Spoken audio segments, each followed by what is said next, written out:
sesión del grupo de oculoplástica de la Sociedad Peruana de Oftalmología, correspondiente a mayo.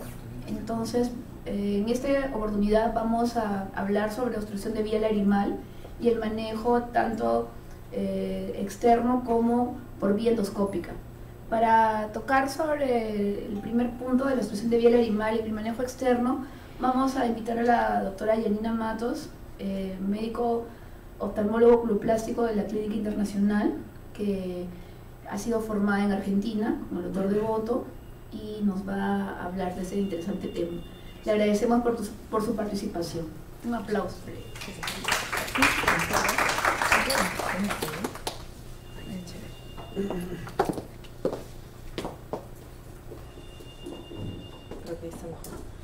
Bien, bueno, gracias a Carolina por la invitación para participar con este tema en la charla del día de hoy. Y yo voy a hacer un poquito de lo que es anatomía, fisiopatología y abordaje, diagnóstico y abordaje de lo que vendría a ser obstrucción de vía lagrimal. Para enfocarnos un poquito en la anatomía, hay que recordar que empieza con la glándula lacrimal, que está ubicada en la fosa lacrimal del hueso frontal. Luego la lágrima va a discurrir libremente por los bordes palpebrales y van a ingresar a través de los puntos, la ampolla, canalículo. Esta es la porción vertical, que mide 2 milímetros. Esta es la porción horizontal, que mide aproximadamente unos 8 milímetros. Y van a desembocar en el saco lagrimal. Más o menos un 90% de la población va a conformar un canalículo común que desemboca en la pared lateral del saco lagrimal, y aquí se observa un repliegue que es la llamada válvula de Rosenmüller, que evita el reflujo de la lágrima desde el saco hacia el canalículo.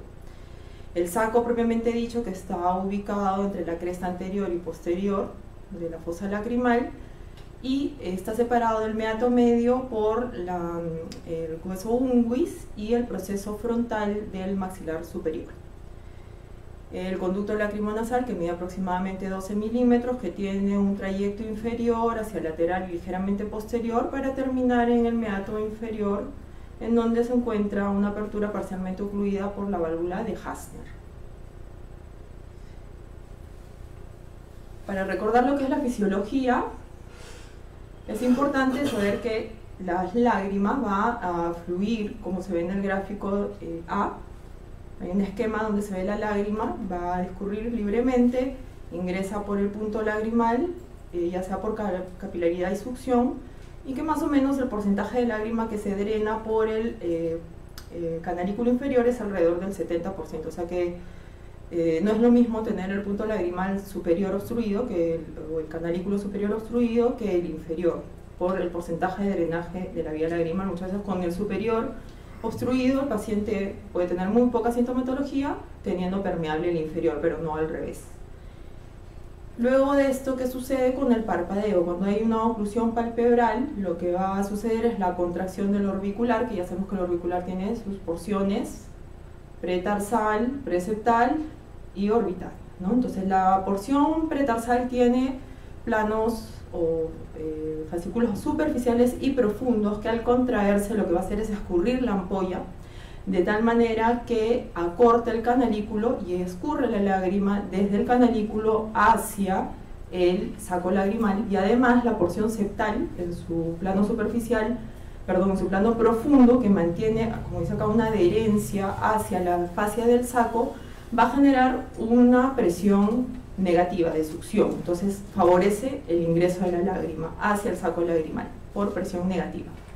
Cuando se relaja, más bien, ¿no?, cuando se aperturan los párpados y hay un relajamiento muscular, se produce un colapso del saco con una presión positiva que empuja la lágrima hacia el conducto lacrimonasal. Eso es como que un poco haciendo un resumen de lo que sucede con el parpadeo, y esto sería todo lo que es el sistema de bombeo lagrimal. Un resumen de lo que sería causas. La lagrimación puede ser por superproducción refleja de lágrimas, y por esto es importante reconocer en qué casos hay una irritación de córneo, conjuntivo, superficie ocular, que estimula el trigémino. La epífora obstructiva más bien tiene que ver con el efecto mecánico por obstrucción del sistema de drenado lagrimal, por ejemplo, aquellos pacientes que sufren de cuadros respiratorios altos, en los que hay una congestión de mucosa nasal, que ocluye justamente la zona debajo del cornete inferior en el meato inferior, obstruyendo el drenaje de la vía lagrimal. El lagrimeo epíforo es episódico, pasa el evento y el paciente recupera su drenaje normal. También pasa mucho en pacientes con rinitis alérgica. El fallo de la bomba lagrimal puede verse una lasitud del párpado inferior o una debilidad por debilidad del músculo orbicular. Pues se puede ver esto en pacientes con parálisis del nervio facial. Entonces, para hacer la exploración es importante primero irnos a la parte ectoscópica del paciente, que lo podemos hacer con la lámpara de hendidura. Se evalúa el saco lagrimal, no hay que palpar y comprimir. Y si hay un cuadro agudo de inflamación o retención, va a generar dolor porque el saco está bastante distendido. El menisco lagrimal se evalúa con una tinción de fluoresceína, que logran ver aquí. Se ha tenido a propósito la lágrima con la fluoresceína al 2% y se ve como hay un aumento de la altura del menisco lagrimal que aproximadamente lo normal bordea 1 milímetro. Y el test de desaparición de fluoresceína es esperar justamente cuánto tiempo le toma al paciente desaparecer la tinción. Lo normal es alrededor de 2 minutos, si no deberíamos ver colorante. Ya desde el punto de vista de exploración interna, ya se realiza con una sonda de irrigación, como ven aquí en el esquema. Este sería lo normal. Se utiliza una sonda Bowman, que son estos filamentos con varios calibres, después de haber hecho una dilatación del punto, y obviamente para ingresar la sonda no es así recto como ven aquí. Primero se va a hacer una inclinación vertical y luego horizontal paralela al canalículo hasta encontrar un stop duro, que corresponde al tope de la pared medial del saco lagrimal contra el hueso, en este caso sería el lagrimal, ¿no? Y lo que se destila es suero fisiológico. Entonces, ¿qué resultados podemos tener en esta prueba? Entonces, si pasó bien y tuvimos stop duro tanto por el canalículo superior como del inferior, entonces estamos asegurando que no hay una obstrucción del sistema canalicular. Y se pasa el suero y se observa qué es lo que sucede. El paciente va a referir que siente el suero pasar por la nariz, la garganta, que es lo normal, y en ese caso hablaríamos de que no hay obstrucción o es una obstrucción parcial. O podría ser un defecto también del sistema de bombeo, lo que está condicionando el lagrimeo. Pero si no pasa, entonces estaríamos hablando de una obstrucción del conducto lacrimonasal. El otro resultado probable sería el del stop o tope blando. En este caso, ¿qué sucede? Con la sonda de Bowman se estaría empujando el canalículo común, la pared lateral del saco lagrimal, contra la pared medial. Entonces lo que se siente es como una sensación esponjosa, ¿no? Y obviamente aquí al instilar el suero no va a pasar nada. Todo va a refluir como un circuito cerrado y el saco no se va a distender. Una maniobra también importante es colocar el dedo sobre la zona en donde se ubica el saco lagrimal, ¿no? Ya que si tenemos una obstrucción del conducto lacrimonasal, el saco se va a distender. Pero si la obstrucción es más bien alta, el saco no se va a distender. Y estas ya son pruebas que en realidad en consultorio yo no las realizo, por lo menos.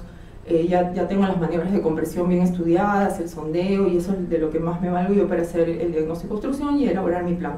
Pero es importante tenerlos en cuenta porque sí son de mucha ayuda. Por ejemplo, la prueba de tinción de Jones está indicada solo en aquellos pacientes en los que se va a sospechar subobstrucción, o sea, obstrucción parcial. No tiene un valor en aquellos cuadros de obstrucción total.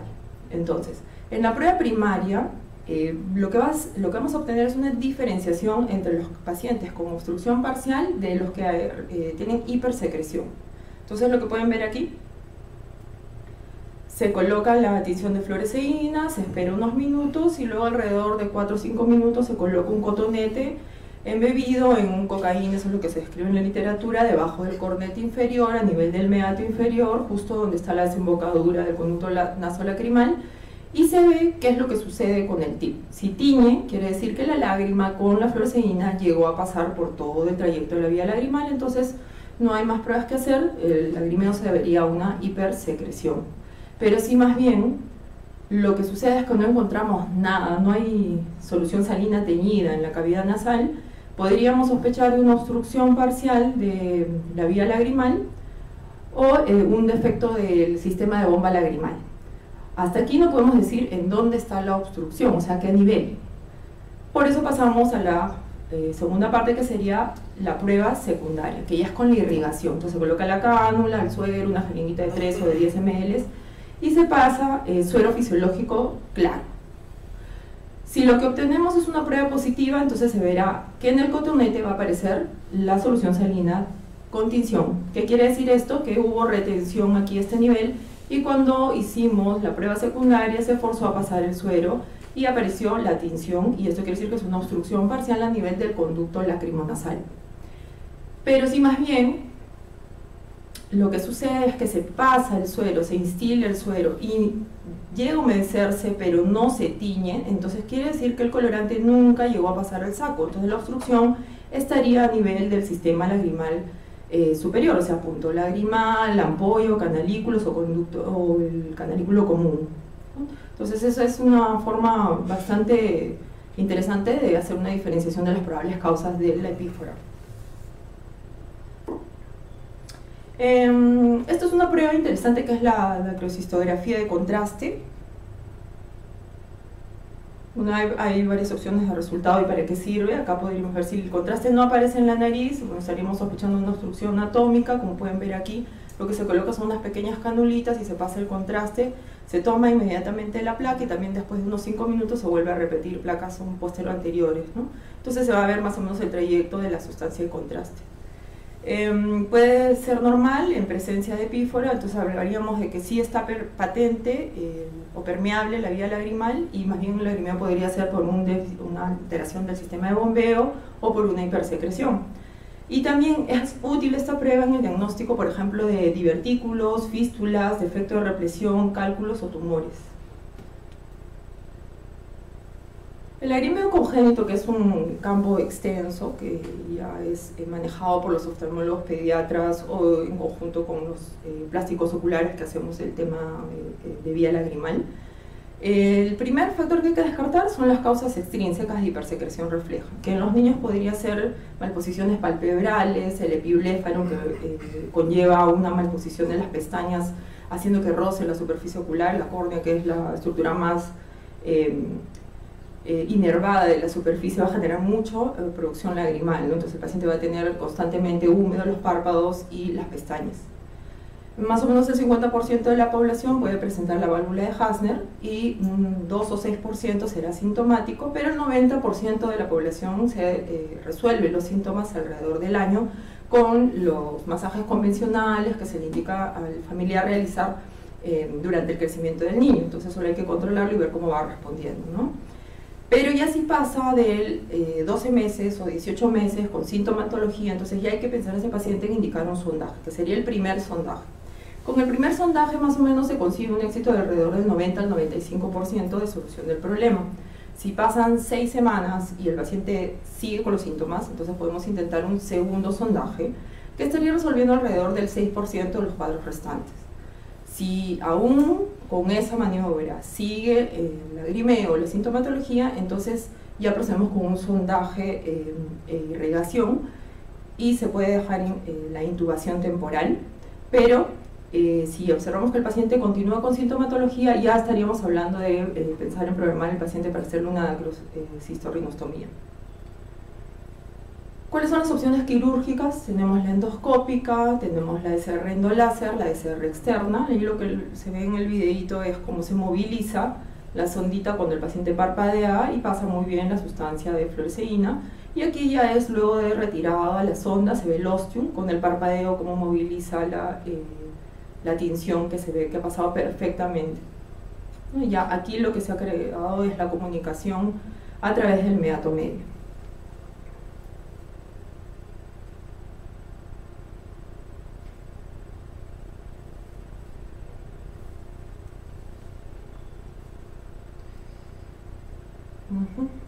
Ya. Entonces en la DCR endoscópica las ventajas, que es de rápida recuperación, hay ausencia de incisión, puede hacerse de forma bilateral y simultánea, pero las desventajas es que el índice de éxito está escrito en literatura como menor y la formación de los flaps en forma adecuada está bordeando el 90%, ¿no? Pero en manos expertas también hay publicaciones que indican que los resultados son muy similares entre la endoscópica y la externa, que es el gold estándar con el que se compara el manejo de la obstrucción de vía lagrimal. Entonces aquí en este artículo hay una pequeña comparación, una publicación de la comparación que se hace entre la DCR endoscópica y la DCR externa. Para este estudio en realidad no hubo un resultado estadísticamente significativo, pero los resultados de éxito tanto para la externa como para la endoscópica fueron similares a las publicaciones que existen en la literatura mundial, que son alrededor del 84% en la endoscópica y de un 90.6% para la DCR externa. Esta es otra técnica también muy importante tenerla presente, que es la DCR transcanalicular con láser. Las ventajas es que bueno, se puede hacer con anestesia local, que es ambulatorio, la recuperación es rápida, hay ausencia de incisión visible. Las desventajas es que la tasa de éxito es menor, puede bordear el 65 alrededor del 80%, y bueno, que es un procedimiento ciego. En esta publicación del Ophthalmology se hizo una comparación entre la dacrocistosrinostomía externa y la endoláser, o sea, endonasal con láser. Y básicamente lo que se encontró es que el éxito a un año después de la cirugía fue de un 91% para la externa y de un 63% para la que fue endonasal con láser, ¿no? Y el tiempo de duración también fue estadísticamente significativo, fue mucho menor para la que fue endonasal con láser versus la externa. Entonces, la conclusión del artículo es que en la DCR externa, cuando fue comparada con la endonasal con láser, parece que provee definitivamente resultados superiores en la obstrucción primaria del conducto lacrimonasal.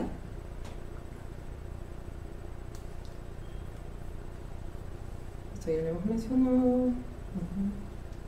Acá algunas conclusiones en cuanto al tipo de DCR. Si es un paciente mayor y el riesgo de anestesia sabemos que en general puede ser aumentado, hay poca importancia en la incisión, el paciente va a poder disponer de más horas o de tiempo para el reposo postoperatorio.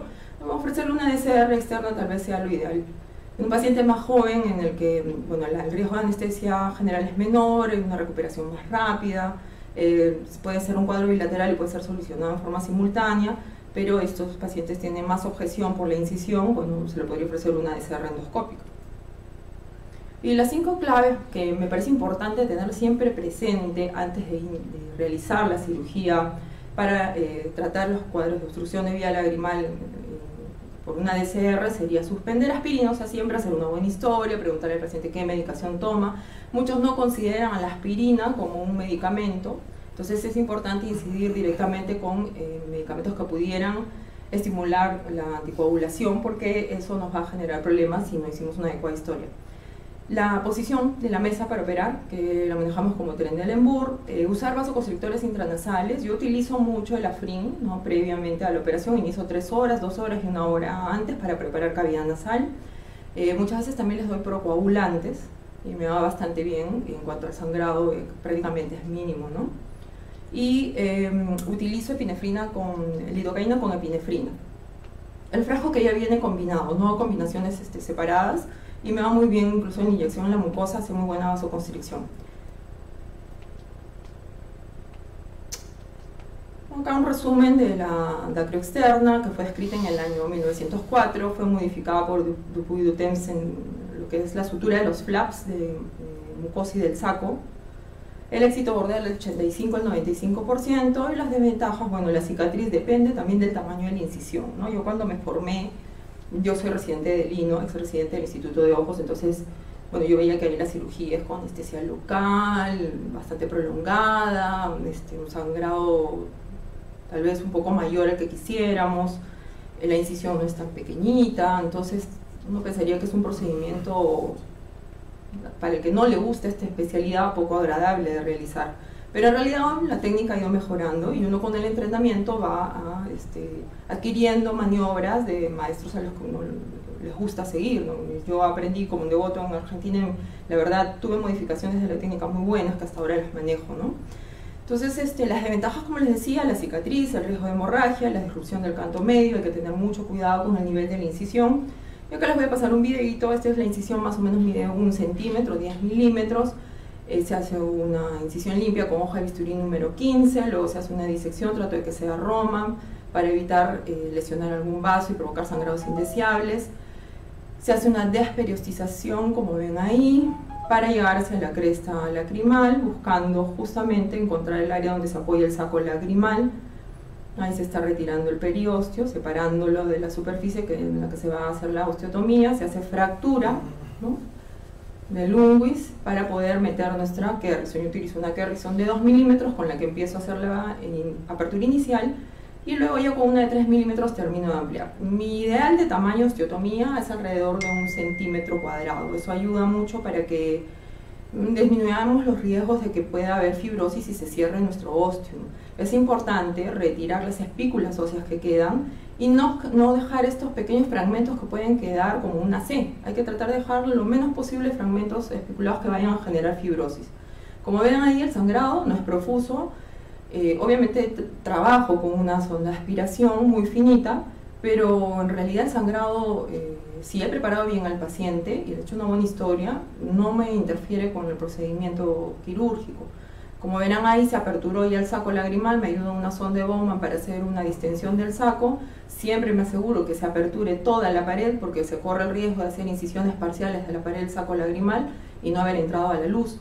Se apertura y bueno, se infiltra en la mucosa nasal y luego se genera una apertura también en mucosa nasal. Puede ser la técnica en H o la técnica en C. La cosa es que se genere un buen flap para poder suturar tanto el flap anterior de la mucosa nasal al flap anterior del saco lagrimal, generando un nuevo techo. Eso es como un nuevo conducto a través del cual se va a pasar la sonda de Crawford o la sonda de silicono. Cuando he trabajado en conjunto con los colegas otorrinos, justamente esta es la parte en la que intervenimos los oftalmólogos, que es la canalización de la vía para poder pasar la sonda. Bueno, ahí lo que ven es cómo se fijó la sonda con un nylon. Me gusta mucho eso para evitar cualquier prolapso de la sonda. Me ha pasado que el paciente puede llegar asustadísimo a la emergencia porque la sonda se salió. Entonces lo que tiene es un filamento ahí de silicona flotando y hay que ir a explorar la cavidad nasal para recolocarlo en su sitio. Yo lo fijo también en la cavidad nasal con una seda negra y eso me ayuda a tener que evitar entrar a sala para retirar o hacer una exploración con endoscopio en nariz para retirar la sonda. Ya la tengo fija, corto el hilo de fijación y lo retiro en el consultorio oftalmológico con la lámpara de hendidura. Ahí se hace un cierre por planos, músculo, piel. Utilizo mucho el Prolene 6.0, me gusta porque no deja casi cicatrices, se deja afrontada la herida.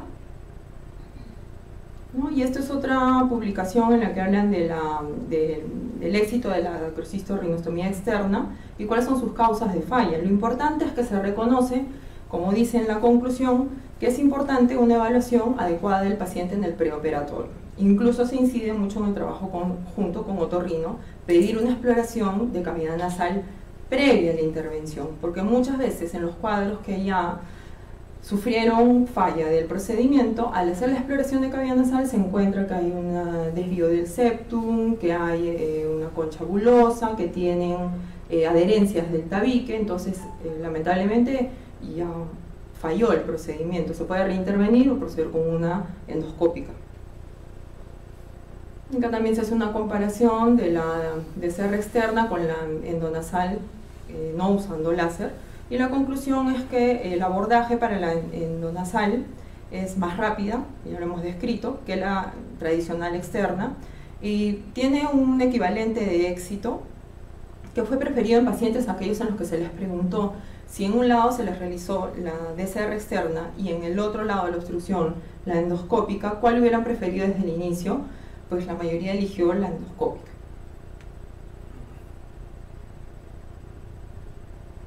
Acá es importante también tener presente cuándo tomar una muestra para mandar a patología, porque nosotros hacemos las dacrios y no muestreo a todos mis pacientes. Y el artículo que les presento aquí antes de que aparezca la foto, también del Ophthalmology, lo que publica que en esta serie de casos de 166 pacientes con obstrucción primaria de conducto lacrimonasal, fueron muy pocos los casos que requirieron biopsia y fue básicamente en aquellos pacientes en los que se sospechó de alguna enfermedad sistémica o algún aspecto poco usual del saco lagrimal, porque en el resto de biopsias de un saco con alteración convencional, lo que arrojó la patología fue que era un cuadro inflamatorio. Entonces no es mandatorio tomar muestra del saco cada vez que se haga una dacrio. Estas son fotografías de casos en los que realicé la dacrocisto-rhinostomía externa, que es lo que yo hago. Como verán aquí, no hay apariencia de haber sido intervenido por abordaje exterior. Y aquí, esto es antes de la cirugía, este es el aspecto que tiene la sonda en la incisión, y esto es después de la cirugía, y acá podrán ver que está la sonda. Si le diéramos zoom se ve la sonda de Crawford. La verdad que el aspecto de la piel es muy bueno, ¿no? En la última fotografía ya es habiendo retirado la sonda. Esta es otra paciente que vino con una acrocistitis aguda, bien marcada, se manejó el cuadro infeccioso, incluso por esta enfermedad se descubrió que tenía una anemia severa y se trató el cuadro, se repuso la hemoglobina, se le operó, y como verán ahí, acá está la incisión, aquí. Y a estos luego de ya los controles, el retiro de punto, y este es el aspecto, que es bastante, pasa desapercibido, ¿no? Hay niños también, es un pequeñito el que se le realizó un adacrio, y acá también bastante inocuo. Ahora la piel del niño es mucho más fácil de resolver cualquier cicatriz. Este es un paciente adolescente, este es otro paciente adulto con lo mismo, incisión bordacro externa, antes y después de la cirugía, ¿no? Acá está la incisión, la sonda, y esto es después de la cirugía, con la sondita acá en el ángulo que brilla. Bueno, eso es lo que les traía el día de hoy. Gracias.